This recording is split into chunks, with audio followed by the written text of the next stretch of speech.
very dispirited. I mean, we got off to a very good start, and the minute I start subbing, we just went dead in the water, and that's probably the third game that has happened. I've got to find I guess a better substitution pattern or just better combinations to have in there during the game. But that is the third straight game where we just gone dead in the water. Our energy, which is the most disheartening thing, because I expect when we go off the bench, I expect us to be a very high energy team. But again, that's the third game where we've had that the type of effort coming off the bench. Coach, the first quarters always seem to kind of start fine, particularly in this three-game stretch, seem to start fine, but then it seemed like earlier and earlier you guys kind of lose treading. Like, how can you fix that, and what's the cause of it? Well, I wish I knew what the cause was. As I just mentioned, we've been getting off to good starts. Our starters have gotten us off to a fast start, and I'm just not getting the energy off the bench. And then the minute I tried to get the subs back in there, they couldn't rev it back up. I'll have to go back and look at this game again and just evaluate it and find out what's going on. But as I mentioned, that's the third game that we've had that happen to us, and I've got to find better combinations to use, that can sustain the energy. But right now, I am not getting it. I'm just not getting it off the bench.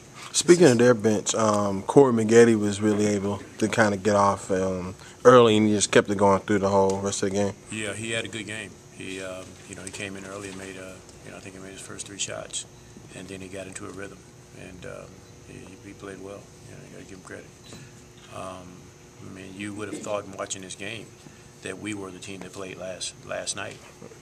They had way more energy than we did. I mean, just we seemed to be a step slow. We just didn't have that zap, in our movement. But again, I'll go back and look at this game all over again and just evaluate it and just kind of look at maybe I'm playing some of the guys too many minutes, or I don't know what the deal is right now. But I've got to find a better combination that'll be able to sustain the energy, once we get off to a good start. This is probably the first game too where you got down and you kind of stayed down. Any concerns about that, about not getting off the mat, which we've seen usually this year? Oh, well, that's a big concern, because I've always looked at this team as a when it gets a little tough, we have a tendency to hold our head down, and which I've always told them, I make the statement before every season,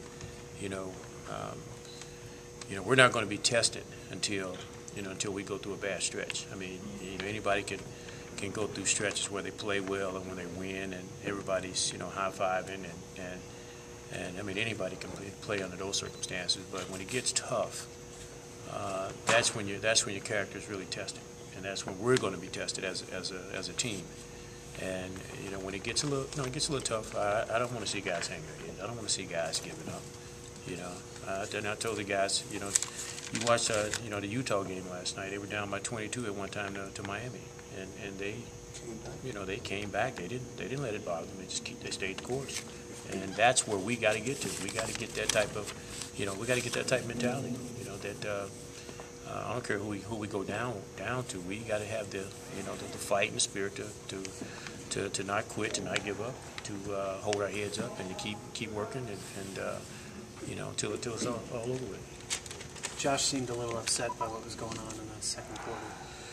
Well, yeah, I mean he got upset. He wasn't the only one, but. The one thing I don't want him doing is I don't want him displaying it. I think there's a place for it.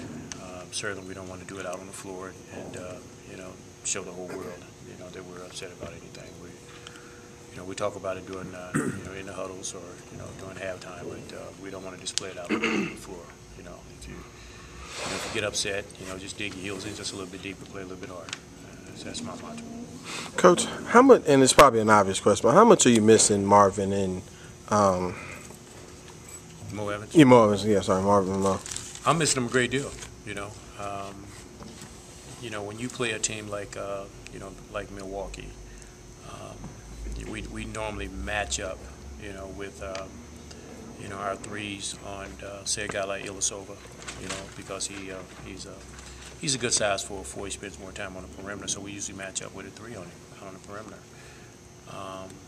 We're playing Josh Smith on Corey Maggette, and Josh is really not used to playing guys like that, And then Josh Powell's, playing Ilyasova, who's a perimeter guy. And Josh Powell's, he's an inside guy, So he got caught a few times in coverages where his natural instinct is to help as a big man, and he got sucked in, and Ilyasova was out on the perimeter and made some shots. But no, I miss those guys dearly, and I'm just hoping that I can get one of them back so that so we can get into kind of a better rotation, with our threes, and we're able to use different lineups and different matchups in different situations. You guys are getting a quick Thursday on practice because that Utah team you just mentioned that made that comeback run. Of course, they're going to come in Friday. So just talk about how quick you have to get back in. It's going to be a quick turnaround. We've got to look at this tape. We've got to break it down. We've got to have a good practice tomorrow. We've got to get ready for Utah because they're going to be they're a tough team. They're always well prepared. They're always a team that has always given us problems because they do such a good job executing offensively, and they're a very disciplined team. And we're going to have our hands full. How much do you look at moving Josh back to 4 and maybe playing smaller on the perimeter? Can't play too small, and if I get too small, then they'll post up. They'll post up my perimeter guys. So I've got to be very careful of how I match up at the 3 spot. I played a few minutes with Jamal at 3, and they took him to the post right away. So that makes it tough. I tried to buy a little time in playing a little zone. Just to have the perimeter guys out there, but it was still tough. I've got to get one of my 3 guys back. That's the bottom line. Coach, I'm Ron Thomas. How you doing, Ron? Hi, I'm the director of the journalism program at Morehouse. So do you mind if our students ask a few questions? Sure.